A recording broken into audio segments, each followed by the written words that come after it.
안녕하세요. 4월 18일 토요일입니다. 낮에는 날씨가 따뜻한데 아침 저녁으로는 쌀쌀해요. 어제 저녁 때도 제가 운동하러 나갔는데 손이 시렸고 춥더라고요. 낮에는 덥게 느껴졌는데 이 계절이 좀 이상한 것 같습니다. 그리고 요즘에 그 밭에 나와서 일하시는 분들 보니까 생강을 심는 건지 이렇게 이제 일손이 굉장히 분주해지는 것 같습니다. 본격적인 농사철이 시작이 되어서 바빠지는 것 같아요.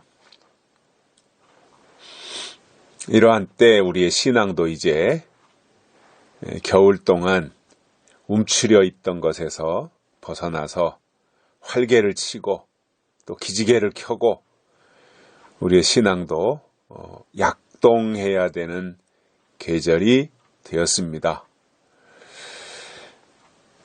영적으로 우리가 움츠러들기가 쉽거든요. 왜냐하면 육신의 활동이 제한을 받고 움츠러지면 영적으로는 자연히 움츠러지게 돼 있어요. 여러 가지 사회적으로 이렇게 좀 여러 가지 제약이나 어려운 일들이 많이 있다 보니까 그럴 수 있는데, 이제 총선도 끝났고 우한 폐렴도 우리나라 같은 경우 사실인지 아닌지는 모르지만 굉장히 거의 다 종식되어 가는 것 같고, 외국에서는 우리나라가 굉장히 대응을 잘한다 이렇게 보도도 하고 있다고 하는데, 아무튼 잘해서 잘 되는 것이든 잘못하지만 잘한다고 언론에서 이렇게 부추겨 세우니까 잘하는 것이든, 아무튼 이러한 사태가 빨리 종식이 되고 예전으로 돌아가서 일상으로 돌아가서 맘 놓고 사람도 만나고 활동도 하고 복음도 전하고 예수님이 다시 오시는 것에 대해서 사람들에게 알려주기도 하는 이 일상으로 돌아갔으면 좋겠다, 그런 생각이 많이 듭니다.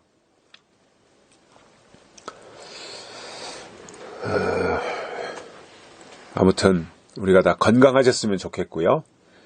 믿음으로 하나님을 기쁘시게 하는 삶을 살기를 원합니다.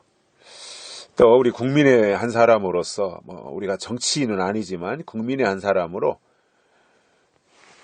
대한민국이 잘 되기를 바라야 되고, 또 정치인들이 잘못할 때 국민의 어떤 주권자로서 그들을 질책도 할 수 있어야 되고, 그래서 주권자인 국민이 정치인들을 감시하고 또 그들을 꾸짖기도 하고, 그래서 주권자와 머슴, 국회의원도 머슴, 시장도 머슴, 대통령도 머슴이잖아요. 상머슴이죠. 근데 자꾸 대통령이 머슴 주제에 자기가 왕 행세를 하려고 한다고 하면 그건 착각하는 거지요. 우리 헌법에 국민이 주인이라고 되어 있습니다. 우리가 주권자예요. 모든 권력은 국민으로부터 나온다, 이렇게 되어 있어요. 대통령도 5년 동안 국민으로부터 위임받은 권력을 가지고 국민을 보호하고 국가를 보호하고 국민의 생명과 재산을 지키는 그 일을 위임받은 사람이지 왕이 아닙니다. 대통령 국가에서 대통령은 정해진 임기 동안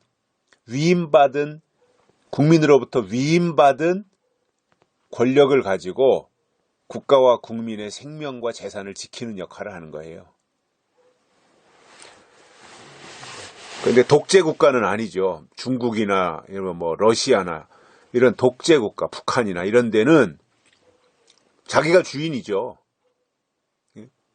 황제가 주인이고 왕이 주인이고 김정은이가 주인이고 시진핑이 주인이고 푸틴이 주인이고 그건 이제 독재 국가에서 독재자들이 하는 수법이에요. 독재자들은 국민이 주인이 아닙니다. 자기가 주인이지. 근데 자유민주주의에서는 국민이 주인이에요. 대통령도 머슴이에요. 그러므로 주어진 권한 이상을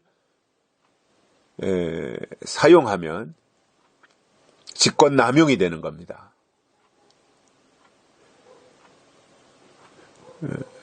그래서 그러한 부분들을 좀 잘, 우리나라가 정말 자유민주주의 국가이니까 이승만 대통령에 의해서 자유민주주의가 시작해서 72년째 우리가 지금 자유민주주의를 지키고 있잖아요. 이러한 것. 그래서 우리가 정말 자유민주주의 국가라면 자유민주주의 국가와 가까워야죠. 자유민주주의, 미국이라든가 일본이라든가 영국이라든가 호주라든가 정말 자유민주주의를 사랑하는 나라하고 친해지고 가까워져야죠. 우리가 정말 자유민주주의 국가라면. 그런데 자유민주주의 국가다 이렇게 말은 해놓고 사회주의, 공산주의 국가인 러시아, 중국, 또 빨갱이 국가인 북한 이런 데하고 가깝게 지낸다면 그거는 진짜 자유민주주의 국가가 아니죠. 그래서 그런 부분에서 잘 해줬으면 좋겠고, 그래서 이 정말 정치하는 사람들이 국회의원이 됐든 대통령이 됐든 국민 편에서 국민을 위해서 정치를 해주고 사람이 먼저다 그랬잖아요. 그러니까 정말 국민을 먼저 생각하고 정치를 해주기를 저는 바라고요. 대한민국이 정말 안전하고 살기 좋은 나라, 누가 어디다 내놔도 대한민국은 참 개인의 인권과 개인의 자유가 철저하게 보장되는 나라라고 하는 그러한 평가 속에서 자라나는 후세들이 우리의 아들 때, 딸 또는 손자, 손녀 때에도 점점점 나라가 더 발전하고 부강한 나라가 돼서 세계적으로 자랑거리가 되는 그러한 나라가 되도록 국민들도 힘을 쏟아야 되고 또 국회의원이나 대통령도 그 방향에 맞춰서 가는 것이 옳은 일이다. 그렇게 생각을 합니다. 잘해주기를 바라고요. 오늘 말씀은 디모데후서 2장 7절입니다. 내 말하는 것을 생각하라. 주께서 범사에 내게 총명을 주시리라. 아멘. 바울이 믿음의 아들 디모데에게 한 말씀이죠. 내 말하는 것을 생각하라. 생각하라 이겁니다. 내가 말해준 것을 생각하라 이거예요. 내 생각하라는 게 아닙니다. 바울이 말한 것을 생각하라 이거예요. 딴 생각하라는 게 아닙니다. 말한 것을 생각하라는 겁니다. 그러니까 우리가 생각하려면 말한 것을 들어야 그것을 토대로 해서 생각할 게 생기는 거지. 들은 것이 없는데 뭘 생각해요. 들은 것이 없이 생각하면 내 생각인 겁니다. 그건. 그런데 들은 것이 있어서 들은 것을 가지고 생각하면 그것은 주신 분을 위한 생각이 되는 겁니다. 그래서 우리가 말씀을 잘 듣고 그리고 들은 것을 생각할 때 그 속에서 깨달음이 일어나는 겁니다. 바울이 말하잖아요. 내 말하는 것을 생각하라. 하나님의 말씀을 생각하고 신앙생활해야 됩니다. 건성 들으면 생각할 건더기가 없어요. 건성 들으면 아무리 많이 들어도 생각나지 않아요. 건성 들으면. 그런데 마음을 가다듬고 집중해서 들으면 그 말씀이 내 속에서 살아 역사하는 운동력이 되기 때문에 그 말씀을 통해서 생각나는 것들이 있어요. 그리고 하나님이 생각할 수 있게 하셔요. 그래서 우리는 생각이 살아있어야 됩니다. 생각이 하나님께 가 있어야 됩니다. 하나님의 생각이 우리에게 오셔야 됩니다. 이게 믿음인 겁니다. 하나님의 생각이 내 속에 오셔서 나를 점령하고 사로잡고 내 생각을 물리치고 하나님의 생각으로 내 안에 가득 채우는 거, 이게 믿음인 겁니다. 그러한 믿음을 가지면 세상도 감당치 못하는 거예요. 이렇게 투철한 믿음을 가지고 있는 사람을 누가 외면하겠습니까? 누가 함부로 하겠습니까? 정말 그 속에 하나님의 생각으로 가득 채워져 있다면 그는 위대한 사람입니다. 예수님 속에는 하나님의 생각이 가득 채워져 있었습니다. 오늘도 우리 속에 하나님의 생각이 채워져야 되는데 어떻게 채워져요? 자꾸 들어야 돼요. 말하는 것을 듣고 받아들이고 시인하고 고백하고 인정하고 그것에 대해서 수긍하고 이러한 과정을 통해서 내 속에 하나님의 말씀이 축적되고 내장되는 겁니다.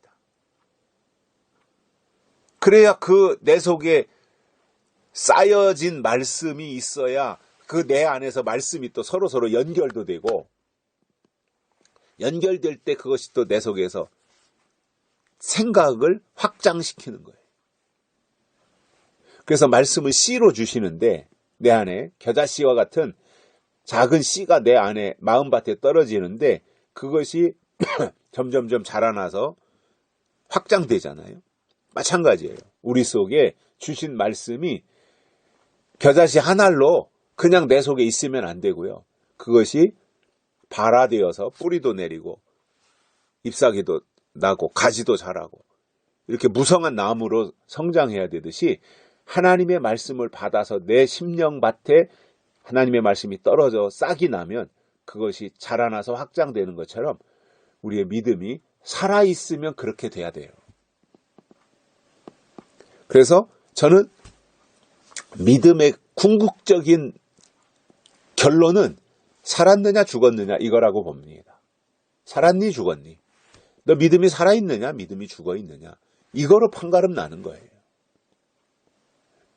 살아있는 믿음의 증거가 뭐냐면 계속해서 말씀을 듣고 또 듣고 생각하고 또 생각한 것을 다음에 말씀을 들으면서 또 연결되고 연결된 것이 또 다른 말씀으로 또 이어지고 그리고 그것이 또 깨달음으로 오고 생각나게 하고 이 과정을 통해서 점점 믿음이 성장하는 겁니다.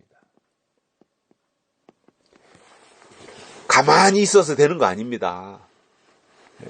그냥 예배 참석해서 건성으로 앉았다가 또는 어떤 사람들처럼 예배만 참석하면 시작부터 끝날까지 졸다가 오는 사람 이런 사람들 속에 무슨 말씀이 들리겠습니까?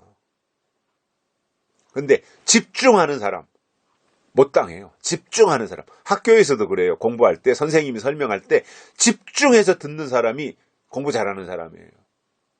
딴 생각하고 앉았고 먼 산 바라보고 있고 말이죠. 장난질하고 선생님이 설명하는 거 하나도 안 들으면 그 사람은 절대 공부 못해요. 신앙생활도 똑같은 거예요. 말하는 것을 잘 들어야 하나님의 말씀을 잘 들어야 생각할 것이 있고 깨달아지는 것이 있는 겁니다. 이게 성장하는 신앙인 겁니다. 그렇게 할 때 말하는 것을 생각할 때 주께서 그에게 총명을 주시리라 그랬어요. 말씀이 임하고 그 임한 말씀을 내가 생각하며 살 때 하나님은 그에게 총명을 주신다는 겁니다. 이게 축복이에요. 총명의 사람으로 만들어주는 거죠, 하나님이. 총명. 놀라운 거잖아요. 하나님이 주시는 총명.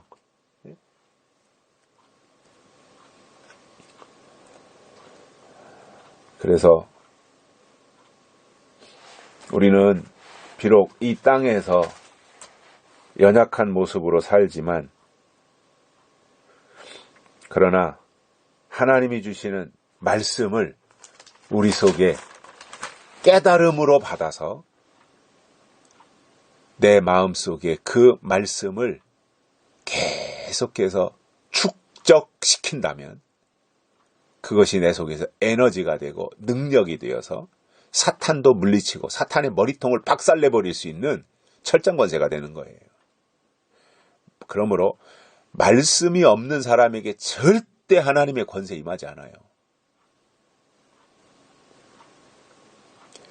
믿음은 들음에서 난다 그랬습니다. 들어야 됩니다. 능력도 말씀을 들어야 됩니다. 철장권세도 내 속에 말씀이 있어야 나타나는 겁니다. 그리고 총명은요, 하나님이 주시는 최고의 축복이에요. 하나님이 하신 일을 다 깨닫게 되고 하나님처럼 일할 수 있고 하나님처럼 말할 수 있는 이것이 바로 총명이에요. 하나님은요, 하나님의 사람들에게 지혜와 총명을 주십니다. 그리고 그 총명을 통해서 하나님의 일을 감당하는 겁니다. 여기까지 하겠습니다. 감사합니다.